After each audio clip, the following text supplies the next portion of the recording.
Mobile സുരക്ഷയ്ക്കെന്ന പേരിൽ കേന്ദ്ര സർക്കാർ നിർദ്ദേശിച്ച സഞ്ചാർ സാത്തി ആപ്പുമായി സഹകരിക്കില്ല എന്ന ആപ്പിൽ iOS ഇക്കോസിസ്റ്റത്തിന്റെ സുരക്ഷയെ ബാധിക്കുമെന്നാണ് ഇതിൽ നൽകുന്ന വിശദീകരണം.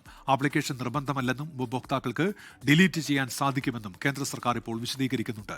വിനീത VG ഉണ്ട് ഡൽഹിയിൽ നിന്ന്. വിനീത, വിവരങ്ങൾ എന്തൊക്കെയാണ്?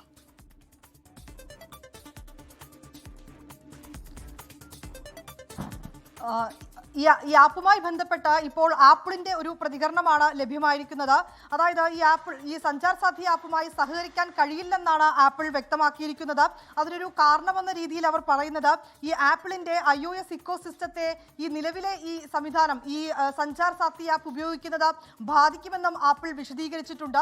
ഇന്ത്യയിൽ ഉപയോഗിക്കുന്ന ഇറക്കുമതി ചെയ്യുന്ന എല്ലാ മൊബൈൽ ഫോണുകളിലും സഞ്ചാർ സാഥി ആപ്പ് നിർബന്ധമാക്കണമെന്നൊരു നിർദ്ദേശമായിരുന്നു കേന്ദ്ര സർക്കാർ ആദ്യഘട്ടത്തിൽ നൽകിയിട്ടുണ്ടായിരുന്നത്. പിന്നാലെ കോൺഗ്രസും അതോടൊപ്പം തന്നെ ഇടതുപക്ഷവും ശക്തമായിട്ടുള്ള എതിർപ്പ് ഇക്കാര്യത്തിൽ അറിയിച്ചിട്ടുണ്ടായിരുന്നു. പൗരന്മാരുടെ വ്യക്തിപരമായിട്ടുള്ള കാര്യങ്ങളാണ്, അതിലേക്കുള്ള ഒരു കടന്നുകയറ്റമാണ് ഈ ആപ്പിലൂടെ കേന്ദ്ര സർക്കാർ ഉദ്ദേശം വെക്കുന്നതെന്നും പെഗാസസ് ഉൾപ്പെടെയുള്ള കാര്യങ്ങൾ നമുക്ക് മുന്നിലുണ്ട് എന്നും അതുകൊണ്ട് തന്നെ ഇത് ഒരു തരത്തിലും അംഗീകരിക്കാൻ കഴിയില്ലെന്നുമായിരുന്നു പ്രതിപക്ഷം ആരോപിച്ചിട്ടുണ്ടായിരുന്നത്. ഇതിന് പിന്നാലെയാണ് ഇപ്പോൾ കേന്ദ്രമന്ത്രി ജ്യോതിരാദിത്യ സിന്ധ്യ ഇതിലൊരു വിശദീകരണം കൂടി നൽകിയിരിക്കുന്നു. അദ്ദേഹം പറയുന്നത് ഈ ആപ്പ് നിർബന്ധമല്ല. അദ്ദേഹം പറയുന്ന മറ്റൊരു കാര്യം, ഉപഭോക്താക്കൾക്ക് ആപ്പ് ഡിലീറ്റ് ചെയ്യാനുള്ള ഒരു ഓപ്ഷൻ കൂടി അതിലുണ്ട് എന്നാണ് അദ്ദേഹം പറയുന്നത്.